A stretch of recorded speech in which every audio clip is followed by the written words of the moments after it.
Азаттык радиосунун Данисте телепрограммасын баштайбыз. Алдыдагы жарым саатта кыргызстандыктардын жашоосу жана жаратман каармандар тууралуу баяндайбыз. Анда көрсөтүүнүн биринчи бөлүгүндө. Ат башынын Бирдик айылындагы окуучулар үчүн жаңы окуу жылы кооптуу мектепте башталды. Ата-энелер балдарын урайын деген мектепке Кудай сактасын деп гана жиберип жатышат. Мисалы азыр эле биздин эле классыбыз ошо эшигимдей түшүп кетчүдөй болуп, калап калчудай болгон эмеде да. Оштогу достук чек ара бекетине жан кирди. Мезгилинде Өзбекстан менен Кыргызстандын ортосунда эң көп эл каттаган достук чек ара өткөрмөсү 7 жылдан кийин кайра жеңилдетилген режимде иштеп жатат. Ишенбедим, чын ишенбедим. Ыйлабыздым, бугуп алып Музыкалуу ырдын мазмунун дүлөйлөр түшүнө турган кыймылга салган окуучунун аракети көптү кубандырып жатат. Знаешь, надо потерпеть. Все ближе наша цель. Бишкек студиясында мен Сабыр Абдымомунов, эсенсизби? Көрсөтүүнүн арындан тартылган видео баян менен баштайлы. Ат башы районунун Бирдик айылындагы орто мектеп кулаганы араң эле турат. Окуу жылы башталганда айласы түгөнгөн ата-энелер балдарын окууга бир Кудай сактасын деген тилек менен эле араң жиберишүүдө. Жаңы мектеп качан курулуп бүтөөрү белгисиз. Балдары үйгө кайтып келгиче санаа тартып күтүшкөн Бирдик айылынын тургундары менен аймактагы кабарчыбыз Мирлан Кадыров жолугуп, мектептин абалын видеого тартып келген. Мектептин 3 корпусу бар. Анын бири таптакыр жараксыз. Калган 2 корпусун деле жакшы деп айтууга ооз барбайт. Жылга жамачылай берип айласы төнгөн. Кире бериштеги дубалдын түбү болсо жаанга желип кулаган араң турат. Ал жерден окуучулар басыгын жайлатып, акырын өткөнгө аракет кылышат. Мектебибиз мындай азыр кулач абалда, класстарыбыз да кең кооптуу. Мисалы азыр эле биздин эле классыбыз ошо эшигимдей түшүп кетчүдөй болуп, калап калчудай болгон эмеде да. Ата-энем меники мындай башында барбайсың деп ушинтишти, чынын айтсамчы. Ошол 10 күндөй барбайсың деп папам ушинтип чыкты. Эмнеге деп эметсем анан ошо басып калса ким жооп берет деп ушинтишти. Азыр бирок мындай антпей эле жиберишет, азыр мейли эми бара бер депчи. Өзүң да 9 класстың, экзамен бересиң деп жиберишет азыр. Окуучулар белгилегендей, окуу жылдын башында бул авариялык абалдагы мектепке балдарын жибергенден корккон ата-энелер сабактан 2-3 күнгө калтырышкан. Бирок балдары билимден аксап калаарын акыры түшүнүшкөн ата-энелер эми тобокелчиликке өтүштү. Антпесе болобу? Илим өнүгүп жаткан заманда дүйшөнүн мектеби болсо да кат сабатын жоюп, акыл эсин өнүктүрүү керек да дейт Бирдик айылынын тургундары. Мектептин жарылганына байланыштуу жибербей коелу десек, андакы балдарыбыз окуудан үзгүлтүк болуп калгыдай. Ошон үчүн башка эшиктен киргизип атабыз, эми коопсуз эле дегенден жиберип баштадык. Биздин айылдын мектепке болгон муктаждыгы тез айыз убагында эле башталган дейт аталган мектептин директору Айбек Исаев. Өткөн кылымдын 60-жылдары бала бакчага ылайыкташылып салынган имарат кийинчерээк мектепке берилип, андан соң айыл эли ашар жолу менен кошумча корпус салышкан. Бирок кесипкөй куруучунун колу тийбегендиктен мектептин имаратынан жарбай койдук дейт Исаев. Анын айтымында өкмөт 4 жыл мурда көңүл буруп, мектептин жаңы имаратынын курулушу башталган. Бирок ал качан бүтүп, качан колдонууга берилери дале белгисиз. Жаңы мектептин көйгөйү болсо 2010-жылы мектеп курулуп баштап, мына баарыбыз айыл бүтүшүндүк эле 2 жылда бүтөт деген үмүтүбүз бар эле, бирок тилекке каршы мектеп бүтпөй турат. Бюджеттин тартыштыгы деп гана чектелип атабыз. Ошондон улам мектеп бүтпөй келет. Эскилиги жеткен бул мектепте Бирдик айылынын 280 окуучусу билим алат. Деги эле Нарын облусундагы 150дөн ашык мектептин көпчүлүгү ушундай авариялык абалда. Жер үйдүн эсебинен курулат деген 100 мектептин 12си Нарынга тийген. Бирок анын айрымдарынын курулушу ушул убакытка чейин бүтө элек. Мирлан Кадыров, Азаттык, Нарын облусу. Ошентип 2010-жылдан бери каттоосу кыйындап калган Кыргызстан менен Өзбекстандын жарандары үчүн өтө маанилүү достук чек ара бекети ачылып, 7 күндөн бери күн-түн тынымсыз иштеп жатат. Мезгилинде эл эң көп каттаган достук чек ара өткөрмөсү аркылуу кыргыз жарандарынын өтүүсү үчүн Өзбекстан жүйөлүү себеби көрсөтүлгөн атайын телеграмма талап кылынчу, документтерди текшерүү да көп машакат жаратчу. Ош шаарында кайрадан жан кирген чек ара бекетине аймактагы кабарчыбыз Ыдырыс Исаков барып, текшерүү кандай жүрүп жатканын элдерге суроо салып көрдү. Атың ким? Канча жаштасың? 6 жаштагы Суннатылла 5 жылдан бери көрбөгөн атасы менен учурашуу үчүн апасын ээрчип Өзбекстанга жөнөдү. Өзбек бийлиги 1 жаштагы Суннатилланы 3 бир тууганы жана апасы менен кошуп 5 жыл мурун өлкөдөн чыгарып койгон эле. Анткени бул үй бүлө 4 балалуу болгонго чейин да өзбек жарандыгын ала алган эмес. Азыр каяка жөнөдүң? Өзбекстанга. Неге? Атам алдыға. Атаңды качандан бери көрө элексиң? 5 жылдан бeri. Анда атаңды азыр тааныйсыңбы? Жок. Буларга окшоп көп жыл көрүшпөй калган жакындары менен учурашуу үчүн чек арага келгендер достук бекетинде миңдеп саналат. Алардын көптүгүнөн бажыкананын дарбазасында uzun кезек пайда болду. Достук өткөрмө бекетинин башчысы Бактияр Эсенгелдиев эл күн түн токтобой өтүп жатканын билдирди. Өтүүчүлөрдүн санын айтып кетсек, мурунку убакта суткасына 1000–1500 миң киши болсо, азыркы бир сутканын ичинде эле 2,5 миңге чейин көбөйдү. 1000 адамга чейин көбөйүү бар. 2013 жылдан бери өтө албай жүргөн кишилер кече массалык каражаттардан угушту, чек арабыз ачылды деп угушту. Ошондуктан аябай көп келип тургандыгына байланыштуу үлгүрбөй жатат биздин чек арачылар. Бирок бизге тиешелүү нерселердин баардыгы аткарылып жатат. Өзбекстандан Кыргызстанга телеграммасыз өткөндөрдүн саны да кыйла өскөн. Кошуна өлкөдөн өтүп келаткан Дилара Назирбекова өзбек тараптын чек ара кызматтары да элдин паспорттон башка эч нерсе сурабай өткөрүп жатканын айтат. Декларация жаздык, андан кийин дагы бир неме кылдык. Өзбекстанда печать басты, ушу менен чыгып келе бердик. Канча убакыт, бир адам канча убакыт берет? Бир адам где-то 15 кичине осмотр кылат экен, где-то 15 мүнөт. Достук өткөрмө бекетинде базардагыдай жайнаган элдин арасында чек аранын ачылганын өз көзү менен көрүү үчүн келгендер да көп. Мисалы Өзбекстандан Кыргызстанга келин болуп түшкөн Зульфия аттуу аял чек ара ачылганына ишенгенден кийин гана жолго камынмакчы. İşembedim, çün işembedim. İlaverdim, bu varıp deyip. Hem biz dağı ötüp, bir tuğandarımızdı, sindilerimizdi, tuğulgan yerimizdi, atanelizdi nemelerini köretken biz de şuncalık suyun gözüne beni ilaverdim. Kanday jakşı zaman oldu, kanday jakşı günler oldu deyip jaman suyundum. Bugün közüm menen körüp anan öteyin deyip geldim. Жакын туугандарды кусага салган чек ара түшүгү ушинтип чечиле баштады. Муну менен кошо бажыкананын жанындагы дүкөндөрдүн да соодасы жанданганы байкалып турат. Бир эле күн ичинде бажыкананын жанында бир нече акча алмаштыруучу жайларда ишке кирген. 2010 жылдан бери жабык турган Кыргызстан менен Өзбекстандын ортосундагы достук чек ара бекети 5-сентябрда кайра ачылган. Ыдырыс Исаков, Азаттык, Ош.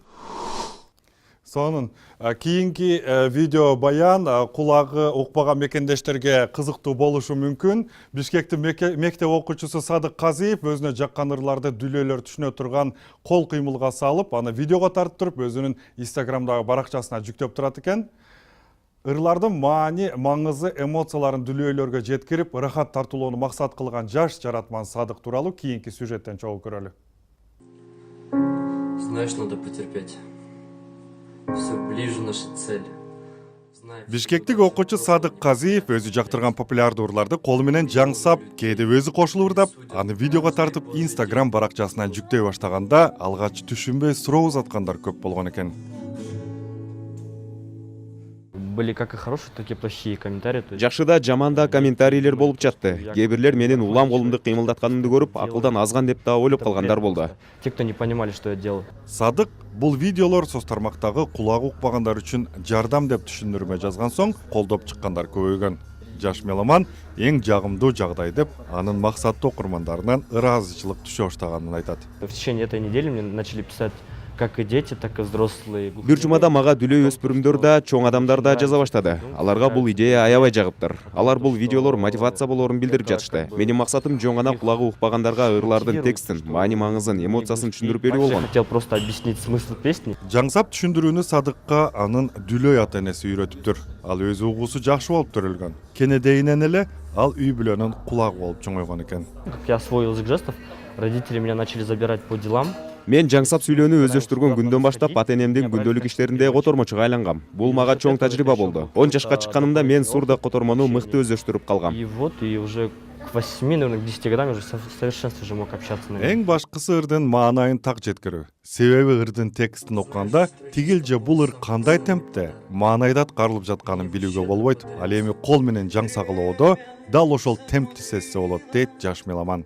В переводе там можно задать темп.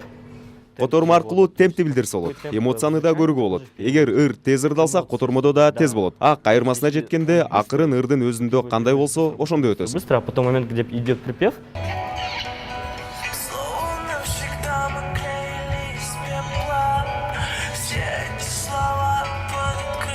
Интернеттеги окурмандар Садыктан алардын сүйгөн ырларын аткарып берүүсүн да суранышат экен. Ал көпчүлүк өтүнүчтөрдү четке какпайт. Жаш жаратман Садык Казыевдин репертуарында кыргыз орус ырчыларынын чыгармаларын көрүүгө болот. Анын кыялы белгилүү жылдыздар менен чогуу котормо аткарып чыгуу экен. Анестеге сиз да сунуш жазыңыз, кызыктуу каарман болсо кабарлап коюңуз. Байланышуу жолдору azattik.org сайтында. Ошондой эле WhatsApp номерибиз бар 0550 98 87 55. Азаттык социалдык тармактарда. Facebook'ta Кыргыз азаттык үналгысы, Twitter'де Азаттык радиосу, ВКонтакте жана Instagram'да Азаттык KG, Одноклассникте Азаттык, YouTube каналыбыз Азаттык медиа. Бардык жаңылыктар, видео жана уктуруулар сиздин алаканыңызда. Сиз Азаттык радиосунун Данисе телеберүүсүн көрүп жатасыз. Программабыздын экинчи бөлүгүндө. Ички иштер министрлиги жол эрежесин бузгандарга айыпты 3 эсе көтөрүүнү жана оңурулдуу автоунаа менен киши ташууга тыюу салган мыйзамды кабыл алууну сунуштап жатат. Кыргызстанда 90% оңурул болсо кантип тыюу салат? Анда оңурулду сол рулга алмаштырып берсин өздөрү мамлекет. Бул жерде правый руль мына мен, например, 6 жылдан бери менен бир жерин чийип, бир жерин урулат. Мен нормально айдап жүрөм. Жалалабадта медреседе окуган кыз келиндерге кесип берүүгө багытталган атайын долбоор ишке киргизилди. Жаштар ушу жумуштуктун айынан жаштар ар кандай жолдорго туура эмес агымдарга кирип кеткен учурлар болуп атат. Чет мамлекетте согуштуу аракеттер кетип калган учурлар болуп атат. Кыргызстандын керемети көп тилде даңкталышы керек. Оштук музыкант Мукарам Адаминова менен мекен тууралуу өзбек тилиндеги ырлары тууралуу сүйлөшөбүз.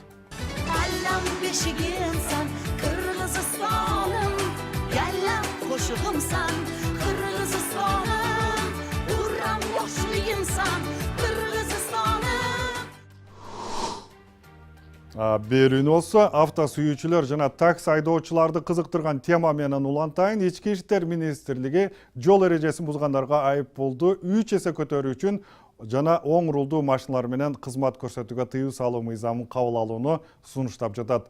Өлкөдө жол кырсыктары көбөйүп жатканына кабатырланган айрым кыргызстандыктар бул демилгени колдошууда. Тиешелүү мыйзамга жана административдик кодекске аталган жоболорду киргизүү сунушуна оң рулдуу автоунаа менен жүргүнчү ташыган таксисттер караманча каршы.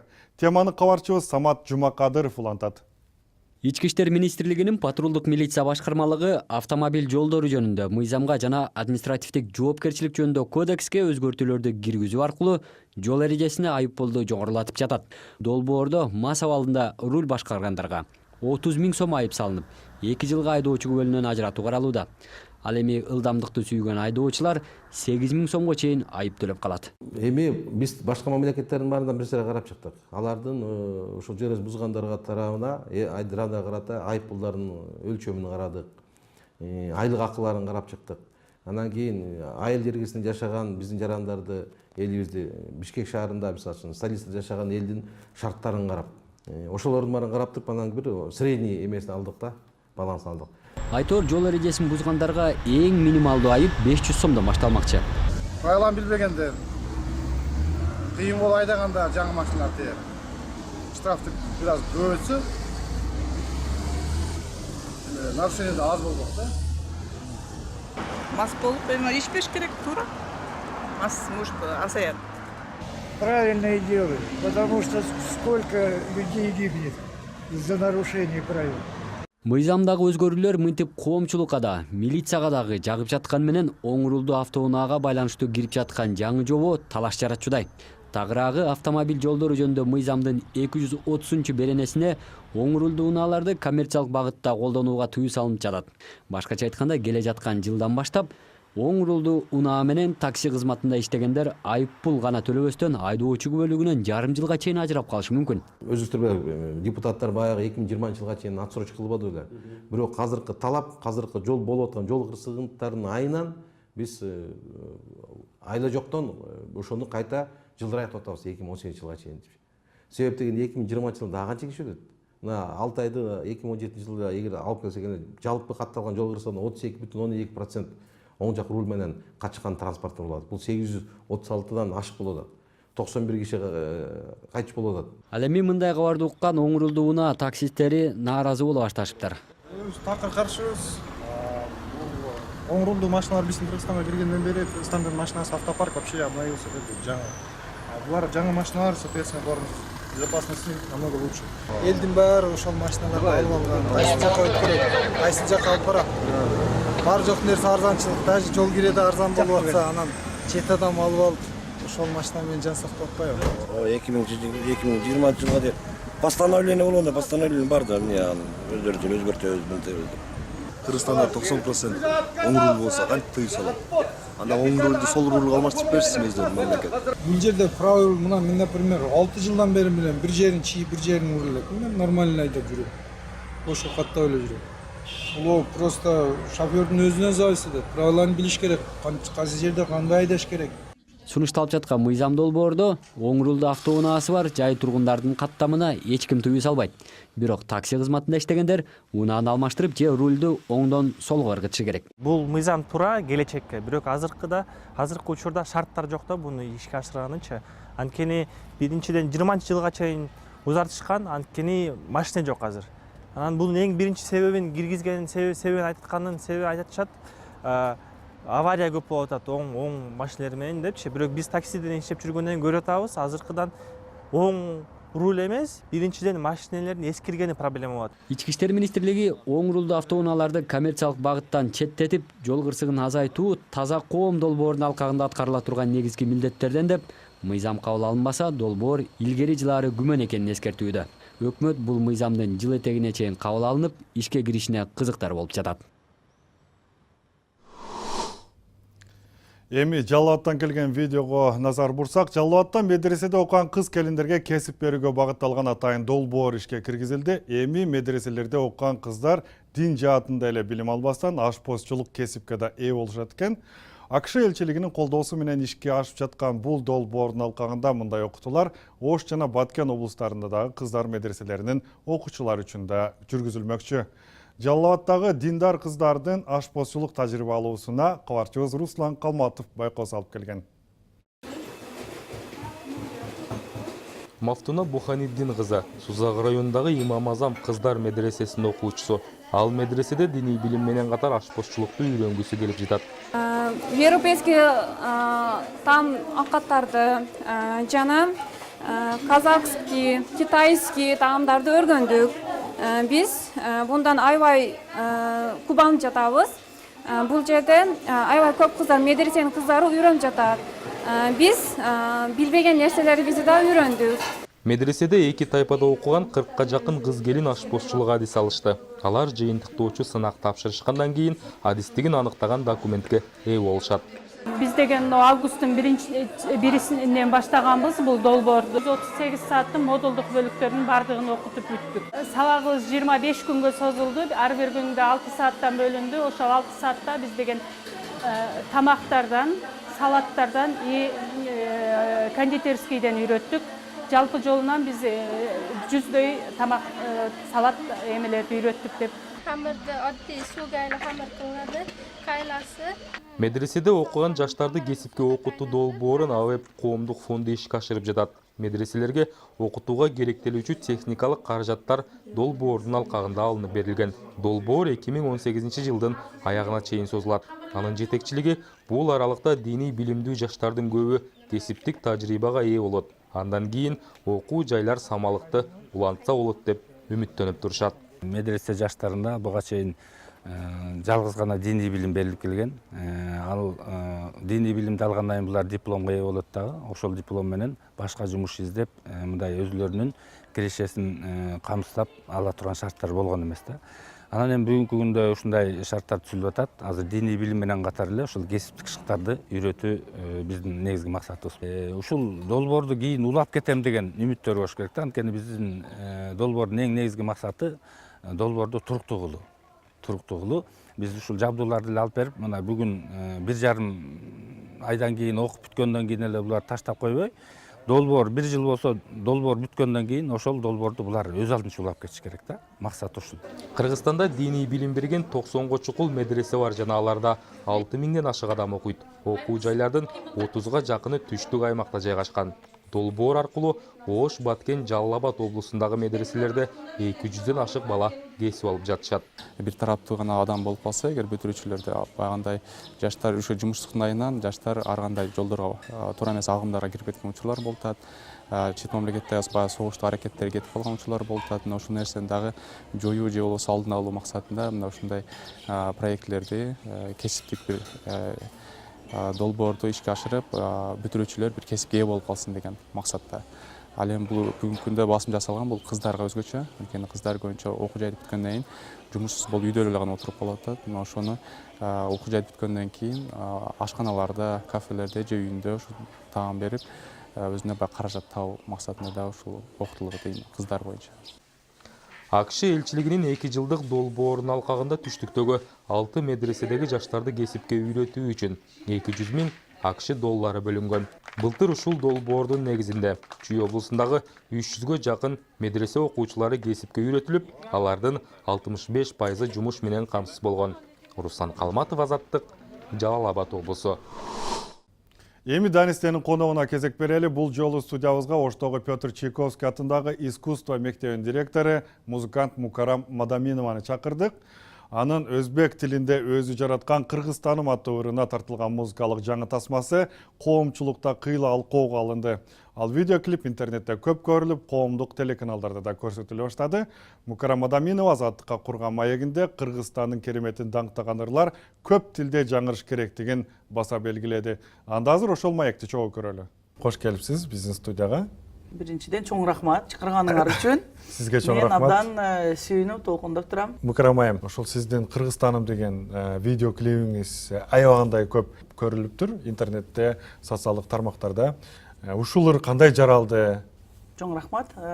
Мен өтө сүйүнүп турам. Эмне дегенде менин ырым, ал өзү 10 жылдан ашты, өзү ыр болгону. Мен ушул ырды жок болуп кетпесин, эмне дегенде ар бир музыкантка өзү жаралган ыры өзүнүн баландай көрүнөт. Кен менин досторум ушул ырга сен клипти жаздырбайсыңбы деп. Мен өзү ырчы эмесмин. Мен музыкант, мен пианисткам. Педагог, ооба, мугалим. Анан кийин ушул идея төрөлүп, эмнеге ошол клипти койсом болбойт экен деп, анан кийин мен Илья Тарасов, биздин Ур шаардагы таанылуу фотограф, абдан жакшы инсан, биздин үй бүлөнүн досу болот бизге. Аны чакырып, ошол Илья сураныч ошондой бир клипти тартсак кандай болот экен деп, анан кийин Илья менин идеямды колдоп, анан кийин көп аймактарды тартып, анан кийин ушул клипти чыгардык. Бардыгы ушул клиптин үстүндө иштегендерге мен ыраазычылыгымды билдирип кетет элем. Анын ичинде Асылжан Камбарова, бул модельер, стилист, ал дагы кыргызча, өзбекче улуту кийимдерди атай тигип, ошондой жакшы кийимдер дагы чыгарып койгон экен. Мукарам айым, азыр ошол клипти, Кыргызстаным деген клипти көрүп алалык, анан кебибизди улантабыз. Kimdik konumuyla yol kırılgan toprağa Yedirdin, içirdin, giydirdin affa Kimne sevesen de versalar sıra Kırgızistan deyhan baralla haraca Yayra güle yaşna mustakil vatan Senga kurban olsun şirin canıhan Bir ülke Allah'ın nazarı düşkan Har tamanı tağı şarı şarı caman Allam beşigimsen Kırgızistanım Yallam koşuğumsan Kırgızistanım Uram yaşlıyımsan Kırgızistanım Cennet eşiğisan Kırgızistanım Allam beşigimsen Kırgızistanım Koşuğumsan Kırgızistanım Uram yaşlıyımsan Kırgızistanım Cennet eşiğisan Kırgızistanım Men ушул Кыргызстаным ырды максаты, эң биринчи максаты ошол ырдын кыргыз өзбек бири бирин урматтаганы. Биздин Кыргызстанда ким жашабаса да, орус, татар, уйгур, башка улуттар жашабаса да, биз өзүбүз жерибизди сүйүшүбүз керек. Биз өзүбүз жерибизди макташыбыз керек да. Канча жылдан бери иштеп атасыз? 35 жыл болду. 35 жылдан бери мына 9 жыл мугалим болуп, фортепиано бөлүмдө мугалим болуп иштесем, азыр мына 24 жылдан бери ушул биздин музыкалык мектептин мүдүрү болуп иштеп атам. Кудайга шүгүр. Бирок мен үчүн бул сыйлык алганы, эл артистиби же эмгек сиңирген маданиятка мага эч кызыктырбайт. Мага эң биринчиден мени эл колдосо, мен ошо элге кызмат кылсам, ошо балдарды окутсам, ата-энелер ыраазы болсо, анан кийин чакырган жерде ошондой тойлорго чакырышат, концерттерге чакырышат. Ошол барган жерде мен ыраазычылыгымды элдин батасын алсам эле мен үчүн ошол эң биринчи тарапта турат. Ушул маегибиздин аягында ошол сиздин жаңы ыр чыгарган экенсиз, Ош шаары тууралуу. Ошол ыр кандай жаралды? Биздин студиябызда ошол ырды акапелла аткарып берсеңиз жакшы. Чоң рахмат. Бул менин дагы бир жылдарда жазган ырым. Бирок ушул ырды дагы өзбек тилинде жазганым. Эмне дегенде, мен өзү кыргызмын, мен атам кыргыз, бирок менин апам өзбек. Ошол үчүн мына бизде Ошто дагы абдан көп өзбек улутан адамдар жашайт. Ошол үчүн биз Ош шаарыбызды дагы көптөгөн мына Кыргызстанда жашагандар башка мамлекеттерде дагы биздин Ош шаарыбызды азыр көрсүн. Биздин Ош шаар билесиздерби, кандай сонун шаар болуп калды, кандай сулуу, кандай жакшынакай, көркү ачылган. Ошол шаарды Кудай буйрса, эми ниет кылдым, ошол шаарыбызды дагы бир клипти тартып, жакшы ошондой жакшына жерлерди көрсөтүп койсок. Бул ыр дагы өзбек тилинде Ошум деген ыр. Мен ошону аз-маз ошол припевте эле айтып берсем. Ona şehrim, мәңгү фахрым, yurtta gülistanım, Oşum. Kalbim içera, gözden nurım, dertke dermanım, Oşum. Браво.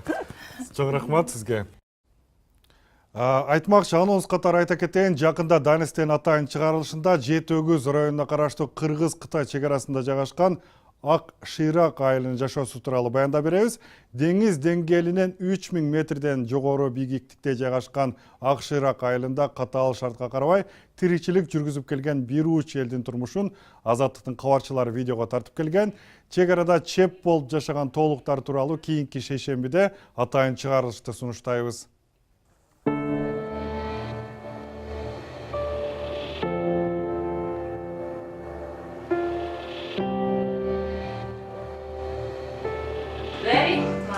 Very good, okay?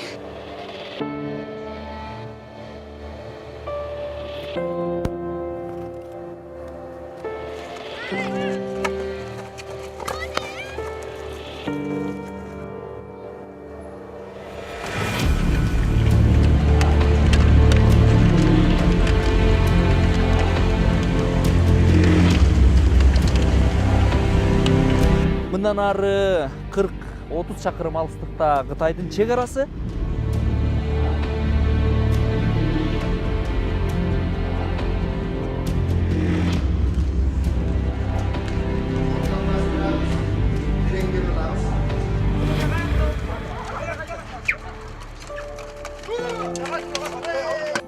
Шарты чынында аябай жердин шарты татаалды. Азыр күн тийип аябай жакшы болуп турат. Борон чапкын азыр бир аздайын эле башталат.